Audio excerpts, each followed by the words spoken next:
Hello everyone, and welcome to my Sister Wives Today channel. I hope everyone is having a wonderful day. Before we begin, please hit the subscribe button and give this video a thumbs up. In a dramatic sneak look that left Sister Wives fans stunned, Janelle Brown finally broke her silence, and she didn't hold back. With a calm but razor-sharp tone, she looked squarely at the camera and uttered what no one expected: "I don't like Kody. I do not like Robyn. And I am not sorry anymore." The moment resounded like a thunderclap throughout the fandom, reigniting years of unresolved tension, betrayal, and emotional conflict. For far too long, Janelle had been the quiet, logical wife, keeping the peace while pandemonium erupted. What about now? She's finished. In her own words, she is not playing the martyr anymore. The clip, which is from an upcoming tell-all show, has aroused widespread outrage, not only for what Janelle said, but also for why she said it. Janelle emphasized that her disdain for Kody did not develop overnight. It was the result of years of emotional maltreatment, double standards, and spiritual betrayal. It wasn't just about him choosing Robyn, she stated. It was about how he dropped everything he had ever told us was vital. "We sacrificed for this family. I lived in poverty, gave him children, and remained devoted even when it made no sense, yet he just flung me aside as if I didn't exist." Her voice remained firm, but the sorrow was evident. "I'm not angry," she explained. "I'm just done pretending like he's someone he's not." But Janelle's most stinging comments was about Robyn's manipulation, not Kody's treachery. For years, people felt Robyn maneuvered behind the scenes to gain more power over Kody, pushing the other spouses out under the premise of being the peacemaker. Janelle verified these suspicions. Robyn played a long game. She came across as nice and innocent, yet her every step was deliberate. She isolated him. She persuaded him to view the rest of us as difficulties. And Kody, he allowed her. In the sneak look, Janelle said Robyn was the reason the entire family imploded, rather than just calling her a manipulator. Robyn did not want sister wives. She desired a monogamous marriage and a reality program, and she received both. What about the rest of us? We were collateral damage. She paused, took a breath, and said, "And you know what? I see it now. I saw what Christine saw. Mary probably always knew. Robyn was never one of us." Her statement surprised even the producers, who reportedly remarked off camera, "Did she really just say that?" But Janelle wasn't finished. She detailed behind-the-scenes moments that did not make the final cut of the show. Robyn would have emotional outbursts to sway decisions. Kody would occasionally change his mind after a private talk with her. She cried a lot, Janelle explained. But it wasn't about pain, it was about control. She quickly discovered that Kody reacts to weeping. She made advantage of it. Every single time. The most devastating revelation came when Janelle claimed that she had confronted Robyn personally. "I questioned her, do you really care about the rest of us? Or are we just in the way?" And she simply stared at me. No response. That explained everything I needed to know. Janelle stated that from that day forward, she began to emotionally detach, not only from Robyn, but from the fantasy of multiple marriage in general. "I realized I was sacrificing myself for a fantasy that only worked for one person, and it wasn't me." She even stated that she had stayed with the family for years because she believed it was what God wanted. However, she eventually recognized that the family structure was no longer spiritual, but rather political. We were not united. We were not loving. We were surviving.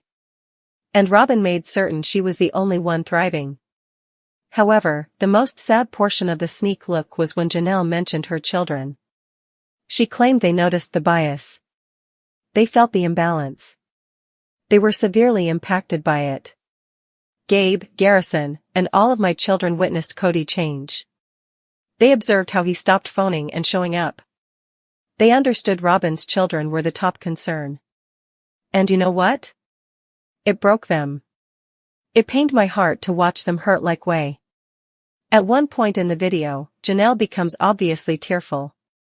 "I fought so hard to keep the family together.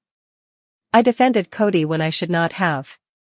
When something seemed improper, I turned my gaze away. Now, looking back, I wish I had not. I wish I had walked away earlier. But I thought love required sacrifice. I hadn't realized it meant being invisible. She also brought up Kody's reputed $11,000 per month house with Robyn. While the rest of us were saving and sacrificing for Coyote Pass, he was playing king of the castle in that house. Do you realize how offensive that was? We were drowning in debt. And he told us all to tighten our belts. Meanwhile, Robyn is living like a queen. Janelle stated that it was more than simply financial treachery, it was symbolic. That house was more than just a building. It was a statement: Robyn comes first. Everyone else is background noise. The sneak peek concludes with Janelle staring directly into the lens and declaring, "I have found peace. But I will never forget what they did. And I will never pretend that did not happen." But what made Janelle's confession even more powerful was when she recounted her final breaking point, the exact moment she realized she'd never look at Kody or Robyn the same way again. It wasn't a major battle or a dramatic betrayal. No, Janelle claimed it was something more subtle and devious. We were in a family meeting, and I brought up the idea of all of us contributing equally to pay off the land, she added, referring to the lingering debt on Coyote Pass. I remained calm. I was respectful. But the moment I finished, Kody turned to Robyn, not me, and asked what she thought. That was it. That was the moment. I was invisible, while she was the real wife. That incident tormented her, she said. For years, I helped him spiritually, emotionally, and financially. I believed in the mission. I believed in this family. And I was locked out while Robyn seemed to be the only one who mattered. What hurt the most wasn't Robyn's presence, but Kody's repeated refusal to defend any of the other wives. It was as if the Kody I married did not exist anymore. The man with whom I had made a life was no longer present. And this new version was just concerned with his image, pride, and Robyn's comfort. Fans had long suspected that there was tension behind the scenes throughout the last several seasons, but Janelle confirmed that things were worse off camera than anyone believed. There were shouting confrontations between Kody and the kids that TLC never showed. There were stressful conversations in which I implored him to show up for our sons. And every time, he'd become defensive and go cry to Robyn. According to Janelle, producers frequently had to reshoot or edit scenes around Kody's tantrums.